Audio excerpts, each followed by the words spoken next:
नमस्कार साथियों, कैसे हो आप लोग। आज हम आपको रासायनिक बलगतिकी की मोस्ट इंपॉर्टेंट टॉपिक या पीवीक्यू को कराने वाला हूं इस वीडियो में।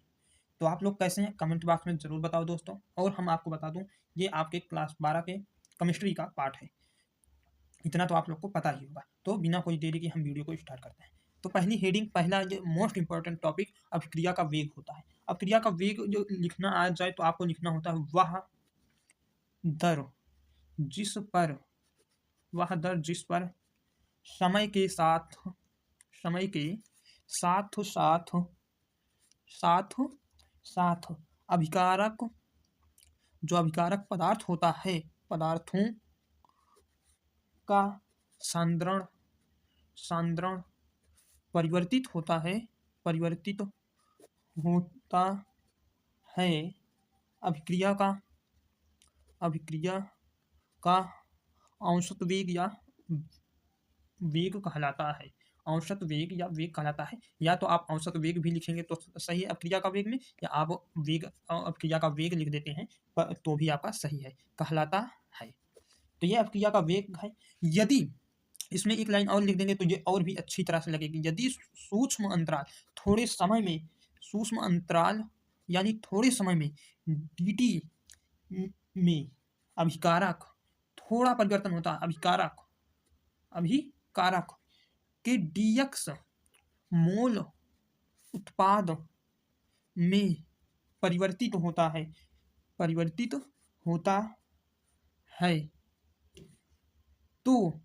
तो हम लोग अभिक्रिया का वेग dx अपान dt लिख सकते हैं। क्या लिख सकते हैं? dx अपान dt। आपको इस लाइन का मतलब हम बताता हूँ। सूक्ष्म अंतराल मतलब थोड़े समय में थोड़ा थोड़ा अभिकारक के dx मोल में उत्पाद परिवर्तित होता है, तो अभिक्रिया का वेग हम dx अपान dt लिख लेते हैं।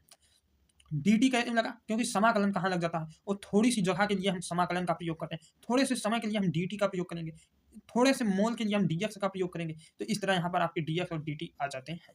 अब हम आगे बढ़ता हैं और आपको बताता हूँ अभिक्रिया का वेग स्थिरांक क्या होता है, क्योंकि ये भी मोस्ट इंपॉर्टेंट टॉपिक है। ये 2018 में पूछा गया था, 2017 में पूछा गया था। तो क्या होगा? अभिक्रिया का अभिक्रिया का वेग स्थिरांक स्थिरांक इसमें हम लिखेंगे यदि किसी रासायनिक अभिक्रिया में किसी क्षण अभिकारक का आणविक सांद्रण होता है, सांद्रण C हो, तो उस समय अभिक्रिया का वेग dx अपान dt होता है। dx अपान dt सांद्रण C के समानुपाती होता है।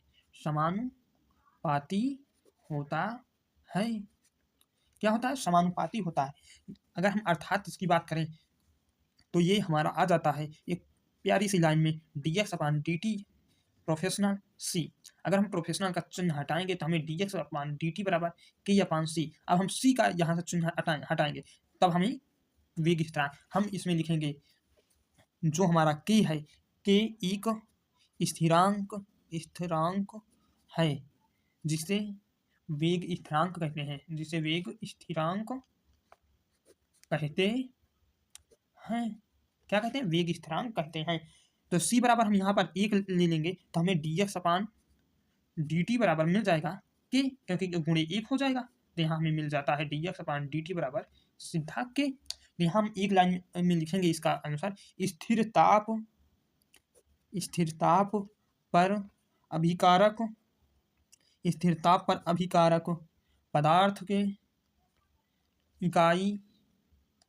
इकाई सांद्रण पर होने वाली अभिक्रिया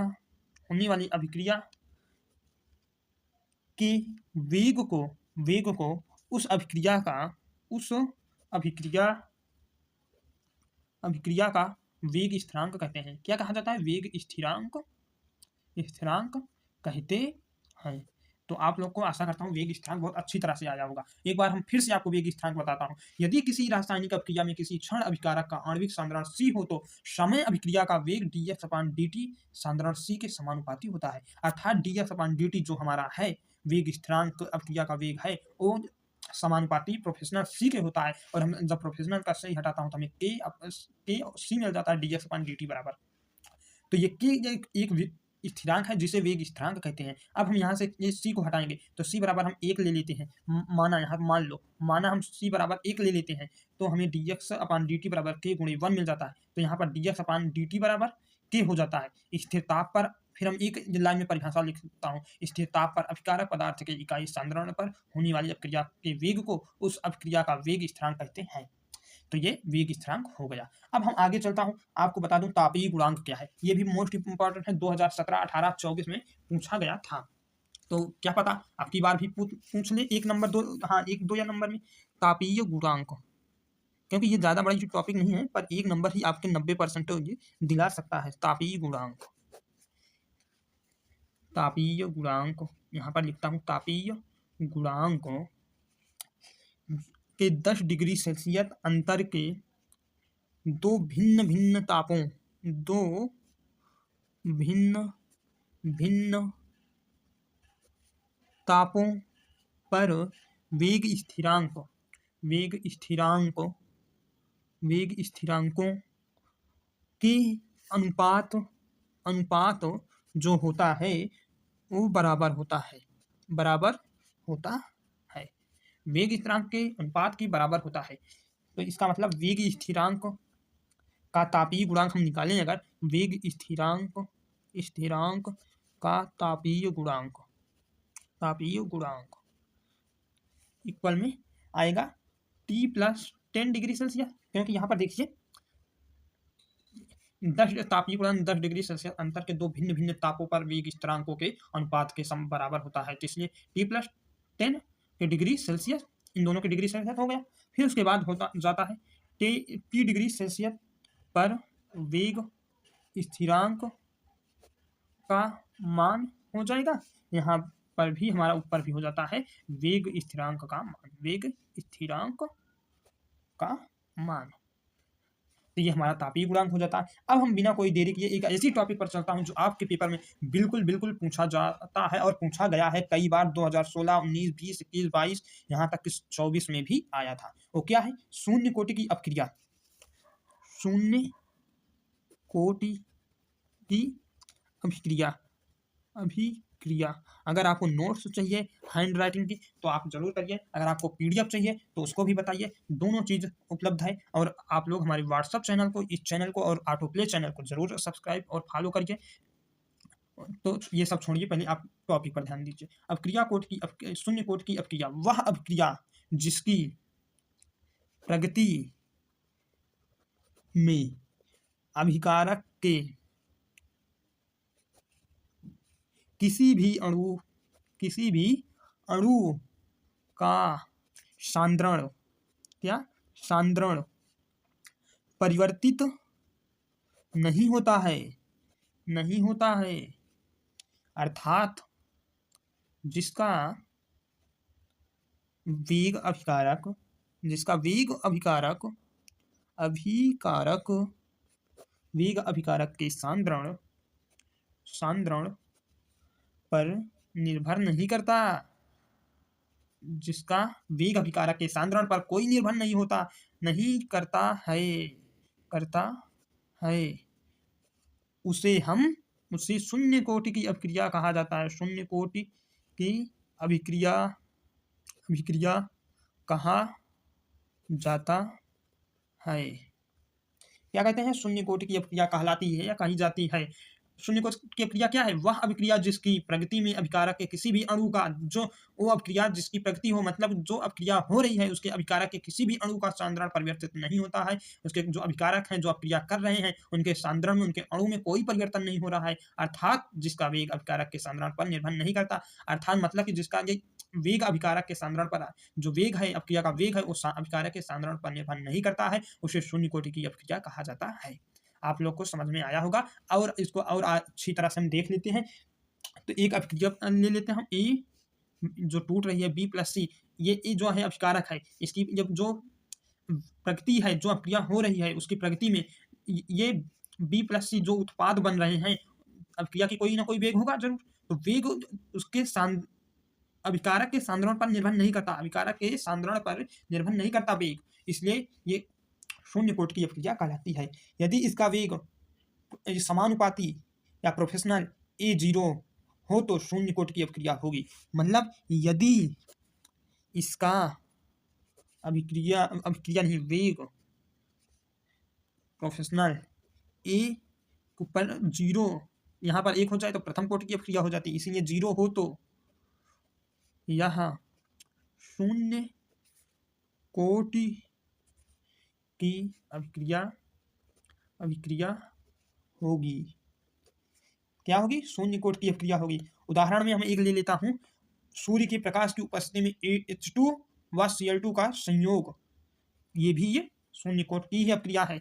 H2 है प्लस Cl2 जो हमारा मिलकर बन रहा है 2HCl, किसकी उपस्थिति में?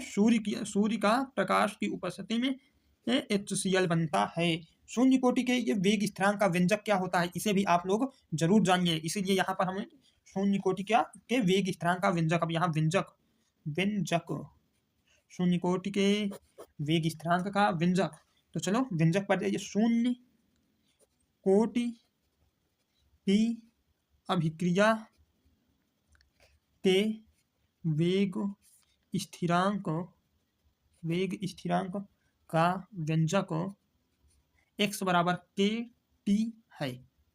जहां आपको पता होना चाहिए ना, जहां x क्या है, k क्या है, t क्या है। जहां x अभिकारक A की वह मात्रा है जो t समय में अभिक्रिया कराती है, और k क्या है? k अभिक्रिया का वेग स्थिरांक है। तो यहाँ आपको पता लगा, तो इसका मतलब ये है x अभिकारक की A की वह मात्रा है, मतलब x अभिकारक की मात्रा है, k वेग स्थिरांक है और t समय है।